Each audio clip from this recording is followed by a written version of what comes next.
Unacademy. Let's crack it.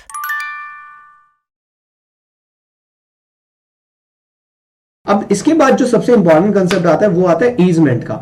Easement समझिएगा क्योंकि ये बहुत इंपॉर्टेंट कंसेप्ट है। 2F के अंदर जो ईजमेंट बताया गया है, ईजमेंट बड़ा इंपॉर्टेंट कंसेप्ट है।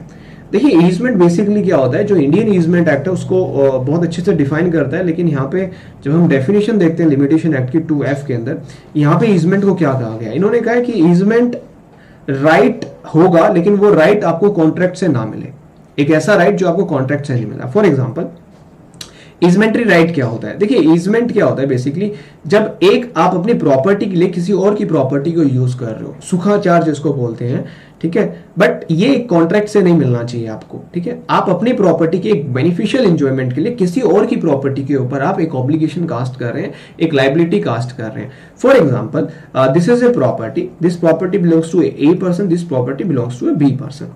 If A is using the property of B for the beneficial enjoyment of his own property, अगर ये अपनी प्रॉपर्टी A को अच्छे से यूज करने के लिए B की प्रॉपर्टी को थोड़ा बहुत यूज कर रहा है, ठीक है, यहाँ पे गाड़ी वगैरह पार्क कर रहा है, कुछ भी कर रहा है, तो ये जो प्रॉपर्टी है B वाली property, this is A servient heritage, this is A servient heritage.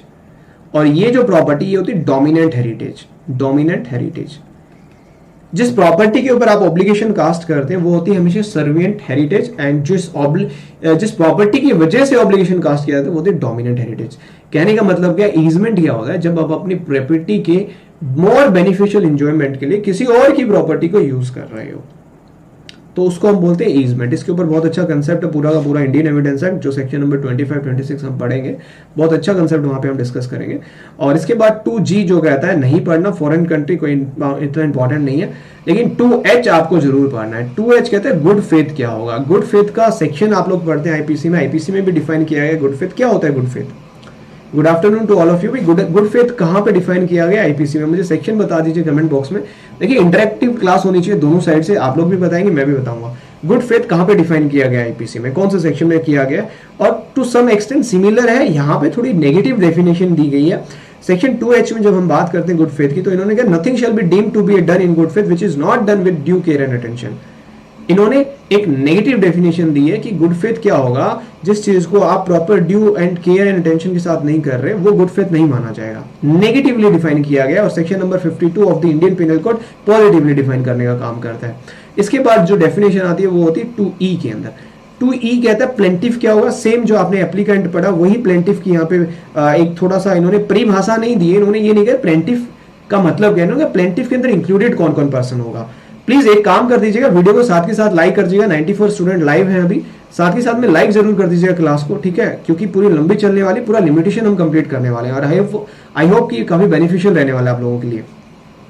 ये सारा कुछ हो जाने के बाद एक बड़ा इंपॉर्टेंट प्रोविजन जो मैं डिस्कस करना चाहूंगा, काफी बार मेंस में भी आ जाता है, 2J काफी बार मेंस में आता है। 2J दो चीजों के बारे में बताता है, एक बताता है पीरियड ऑफ लिमिटेशन के बारे में, पीरियड ऑफ लिमिटेशन के बारे में, ठीक है। दूसरा ये क्या बताता है, ये बताता है प्रिस्क्राइब्ड पीरियड के बारे में। दोनों की डेफिनेशन आप कहेंगे तो दोनों की इसी में दी गई। प्रिस्क्राइब्ड पीरियड क्या होता है, पीपी क्या होता है।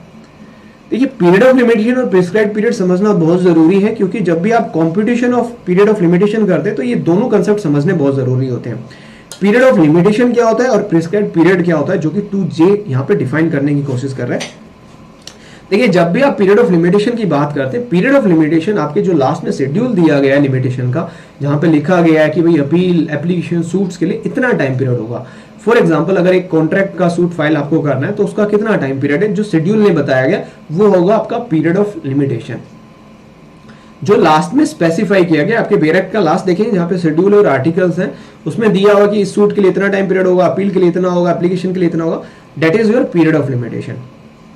नेक्स्ट जब हम बात करते हैं कि सर प्रिस्क्राइब्ड पीरियड क्या होगा, बेटा प्रिस्क्राइब्ड पीरियड वर्ड एक टाइम पीरियड होता है जिसको आप कंप्यूट करते हैं as per the provisions of limitation act, जो आप सेक्शन नंबर 12 से लेकर 24 तक एक कंप्यूटेशन जहां दिया हुआ है, कंप्यूट किया जाएगा in accordance with the provision of this act. Limitation act के हिसाब से जो आप टाइम पीरियड कंप्यूट करेंगे उसको हम बोलेंगे प्रिस्क्राइब्ड पीरियड।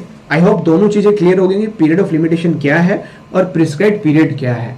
प्रिस्क्राइब पीरियड के अंदर आपको सूट फाइल करना होता है और पीरियड ऑफ लिमिटेशन को आपको एक मेजरली उसको मान के चलना होता है। 3 साल का टाइम पीरियड ऑफ लिमिटेशन है, तो उसका प्रिस्क्राइब पीरियड कितना होगा वो आपको कैलकुलेट करना पड़ेगा as per the provisions of limitation है। जैसे कि भाई कितने दिन में आपको जजमेंट की कॉपी मिली, कितना टाइम पीरियड एक्सक्लूड करेंगे, क्या टाइम पीरियड इंक्लूड करेंगे, क्या आप उस टाइम पे लीगल डिसेबिलिटी के अंदर थे, क्या माइनर था, पागल हो रखे थे, क्या चीजें थी, वो सारी चीजें प्रिस्क्राइब पीरियड की कैटेगरी में फॉल कर जाती है। इसके बाद आती है 2K डेफिनेशन, जो प्रोमिसरी नोट के बारे में बात करते हैं। प्रोमिसरी नोट ऐसे आपको नहीं पढ़ना होता, एग्जाम में कभी भी नहीं पूछा जाता है, ये नेगोशिएबल इंस्ट्रूमेंट का पार्ट है, तो it is not relevant under section 2K, हमें नहीं पढ़ना प्रोमिसरी नोट। उसके बाद सूट की डेफिनेशन कई बार प्रीलिम्स में पूछी गई, खासकर एमपी जैसे एग्जाम में होते हैं, एमपी छत्तीसगढ़, जो आप यहाँ पे पढ़ेंगे 2J के अंदर, 2L के अंदर, सॉरी 2L के अंदर जो है सूट के अंदर आपकी अपील और एप्लीकेशंस नहीं आती। यहाँ पे क्लियर कर दिया कि appeal and application are not the part of suit, नहीं है, ठीक है। उसके बाद आप देखेंगे टॉट 2M, सिर्फ और सिर्फ आपको याद रखना है टॉट को डिफाइन किया गया। आप लोग पढ़ते थे ना जब आपने लॉ कॉलेज में एडमिशन लिया था, आप पढ़ते थे सर टॉट क्या, टॉट इज ए सिविल रॉन्ग, तो यहाँ पे भी वही कहा गया टॉट is a civil wrong which is not exclusively the breach of contract and breach of trust. Last में ट्रस्टी की डेफिनेशन दी गई है 2N के अंदर, इसका एक ही सेक्शन है लिमिटेशन एक्ट में जो ट्रस्ट से डील करता है, वो कौन सा सेक्शन आप लोग कमेंट करके बताएं, कोई रुकेगा नहीं, कमेंट करके बताते रहो मुझे। ट्रस्टी की डेफिनेशन दी गई है सिर्फ एक सेक्शन को कवर अप करने के लिए।